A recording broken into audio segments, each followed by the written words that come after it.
ሰላምታችን በያላችሁበት ይድረስ። የተወደዳችሁ የብላክ ላይን ሚዲያ ቤተሰቦቻችን የረፋድ አዳዲስ መረጃዎችን እናስደምጣችኋለን። አማራ ዛሬም ከአረመኔው ስርዓት ጋር እየተናነቀ ነው። ጦርነቱ ቀጥሏል። የአውደ ውጊያ መረጃዎችን ይዘናል። እየፈረሰ ያለው የብልጽግና ጦር በገፍ ፋኖን እየተቀላቀለ ነው። ትጥቁም ስንቁም ገቢ ተደርጓል። ፋኖ መንግስታዊ ልምምድ እያደረገ ነው። ጠንካራ ውይይቶችና ግምገማዎች ቀጥለዋል። የኤርትራና የኢትዮጵያ ጉዳይም እየፈነዳ ነው። ጀነራሉ በጥይት ተመተው ሆስፒታል ናቸው። ዝርዝር መረጃውን ይዘናል። መላው የአማራ ግዛቶች ከአገዛዙ አረመኔ ኃይል ጋር እየተናነቁ ነው። እውን የሆነው የህዝባዊ ትግል ጥምረት እረፍት የነሳው ፋሽስታዊው ስርዓት የስልክ አገልግሎቶችን በማቋረጥ ውጊያ ከፍቷል። አስቀድሞም በወትሮ ዝግጁነቱ የማይታማው የአማራ ፋኖ እንደለመደው አይቀጡ ቅጣት እየቀጣ እየመለሰው ነው ተብሏል። በሰሜናዊ ሸዋና ምስራቃዊ የጎጃም ቀጠና በተካሄዱ ሰሞነኛ ውጊያዎች እየተመናመነ ያለው የአገዛዙ ጦር ሙት ቁስለኛና ምርኮኛ መሆኑ ተሰምቷል። ይህንን ተከትሎም በተለያዩ አካባቢዎች ንጹሐን ኢላማ ያደረገ የድሮን ጥቃት ሲፈጸም ሰንብቷል።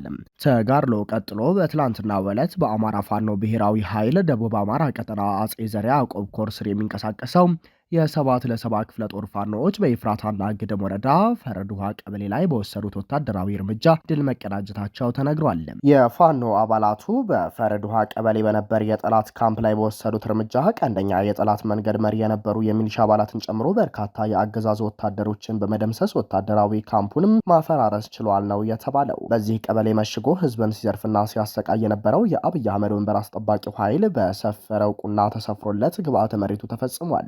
በውጊያው ከተገደሉ የአገዛዙ ወታደሮች መካከል ቸርነት አደፍረስ፣ ቻለው ጥላሁን፣ ዳምጣው ጌቱና ሌሎችም በስም ያልታወቁ 3 የጠላት መንገድ መሪ የነበሩ ባንዳ የሚሊሻ አባላት እንደሚገኙበት ታውቋል። በውጊያው በጠላት ካምፕ ላይ እርምጃ የወሰዱት የፋኖ አባላቱ በርካታ ክላሽንኮቭ መሳሪያዎችን ከነተተኳሾቻቸው እንዲሁም ሌሎች ወታደራዊ ግብአቶችን በመማረክ ቀጠናውን በቁጥጥራቸው ስር አድርገዋል። ከወደ ፋኖ የሚሰነዘርበትን ከባድ እርምጃ መቋቋም ያልቻለው አገዛዙ በንጹሃን ላይ የሚፈጽመው የጅምላ ጭፍጨፋ ተባብሶ ቀጥሏል።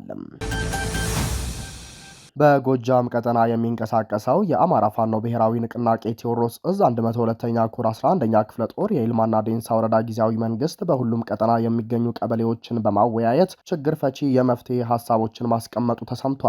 በዚህም በአግታ ቀጠና የፈትሎ አብካና የክልል ቀበሌ አመራሮች ጋር በመሆን የወረዳው ጊዜያዊ መንግስት አመራሮችም የወረዳው ምክትል ሰብሳቢ አርበኛ አዲስ አለማየሁ፣ የህዝብ ንቅናቄ ኃላፊው አርበኛ ሸጋው አንተነህ፣ የአስተዳደርና ጸጥታ ዘርፍ ኃላፊው አርበኛ በእውቀት አለምነህና ጽህፈት ቤት ኃላፊው አርበኛ ሞላ ወቤ በመገኘት ጥልቅ ውይይትና ግምገማ ማካሄዳቸው ተነግሯል።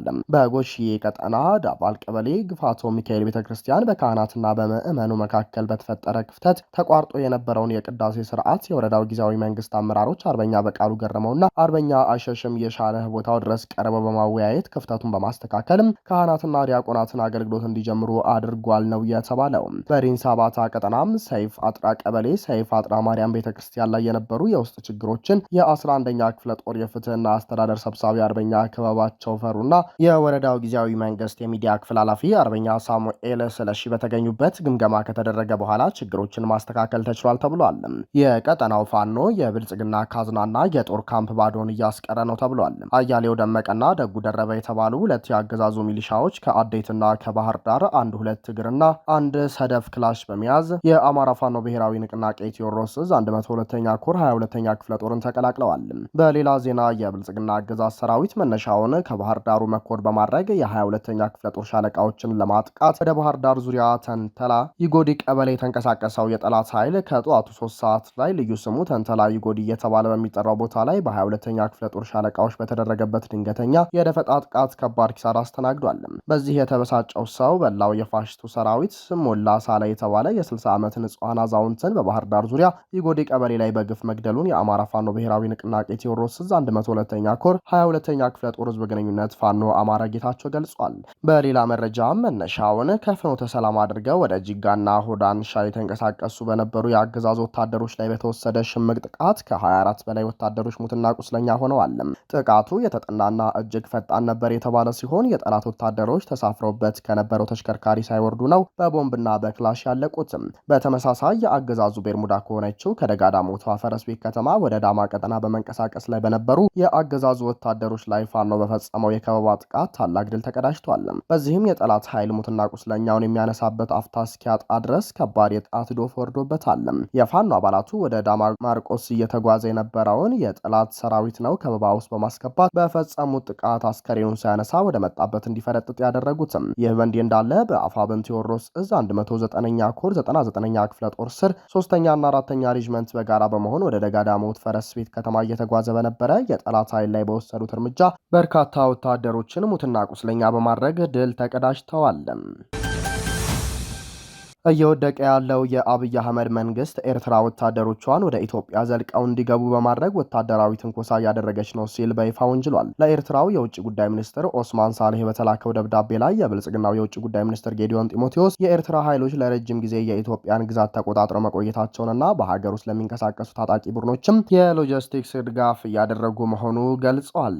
አገዛዙ እንዲህ ያሉ ተደጋጋሚ ውንጀላዎችን እንደሚያሰማ ይታወቃል። እንደ ደብዳቤው ገለጻ የቅርብ ጊዜ ኩነቶች ሁኔታው ይበልጥ እየተባባሰ መሄዱን አመላካሽ ናቸው። ይህም የኤርትራ ወታደሮች በሰሜን ምስራቅ ድንበር አካባቢዎች ዘልቀው መግባታቸውንና በሰሜን ምዕራብ ድንበር በኩል ደግሞ የኤርትራ ኃይሎች ስማቸው ካልተጠቀሰ የታጠቁ ቡድኖች ጋር በመሆን የጋራ ወታደራዊ እንቅስቃሴ ማድረጋቸውን ኢትዮጵያ በደብዳቤው ጠቅሳለች። ደብዳቤው አክሎም እነዚህ ድርጊቶች ተራ ትንኮሳዎች ብቻ ሳይሆኑ ግልጽ የሆነ ወረራ ተግባራት ናቸው ብሏል። ኢትዮጵያ ኤርትራ ወታደሮቿን ከኢትዮጵያ ግዛት በአስቸኳይ እንድታስወጣና ከታጣቂ ቡድኖች ጋር የምታደርገውን ማንኛውንም አይነት ትብብር እንድታቆም ይላል። ይህ አገላለጽ ብልጽግና የውክልና ጦርነት ለመጀመር የተዘጋጀ መሆኑን የገለጸበት ነው እየተባለ ነው። ይህ ደብዳቤ የተላከው በአዲስ አበባና በአስመራ ባለስልጣናት መካከል አዲስ የቃላት ምልልስ እየተደረገ ባለበት ወቅት ነው። አብይ አህመድ ባሳለፍነው ማክሰኞ ለህዝብ ተወካዮች ምክር ቤት በሰጠው ማብራሪያ ከኤርትራ ጋር ያለው ግንኙነት መበላሸት የጀመረው በትግራዩ ጦርነት ወቅት በኤርትራ ወታደሮች በተፈጸሙ ግፍና በደሎች ምክንያት ነው ብሏል። አስቀድሞ በነበሩ ስብሰባዎች ደግሞ ኤርትራ በጦርነቱ እንዳልተሳተፈች ሲገልጽ መክረሙ ይታወሳል። የኤርትራዊ ማስታወቂያ ሚኒስትር የማነ ገብረ መስቀል በፓርላማ ስብሰባ ወቅት የታየው የብልጽግና ፓርቲ የተለመደ የማታለል ባህሪ ነው ብለዋል።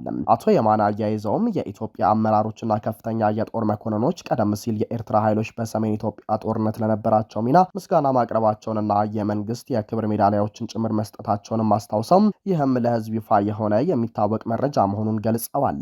አክለውም ጠቅላይ ሚኒስትሩ በዚሁ የፓርላማ ንግግራቸው ወቅት ከጎላን ኮረብታዎች ጋር ተመሳሳይነት ያለው ምሳሌ መጠቀማቸውን የመንግስታቸውን እውነተኛ ፍላጎት ያሳያል ብለዋል። ይህም በኤርትራ ላይ የተቃጣውን ህገወጥና ግዴለሽነት የተሞላበት አጀንዳ ምክንያታዊ ለማድረግ የቀረበ ነው ሲሉ ተናግረዋል። የብልጽግና መንግስት በየሀገራቱ የዞረ ኤርትራ ህወሓትንና ፋኖን እየደገፈች ከስልጣን ልታወርደኝ ነው የሚል ለቅሶ ማሰማት ከጀመረ ሰንብቷል።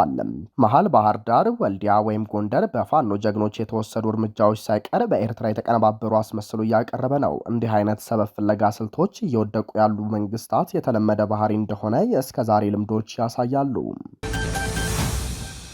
የሩሲያ ከፍተኛ የጦር መኮንን የሆኑት ሌተናንት ጄኔራል ቭላድሚር አሌክሲዩቭ ላይ ተኩሷል የተባሉ 3 ተጠርጣሪዎች መለየታቸው ተገለጸ።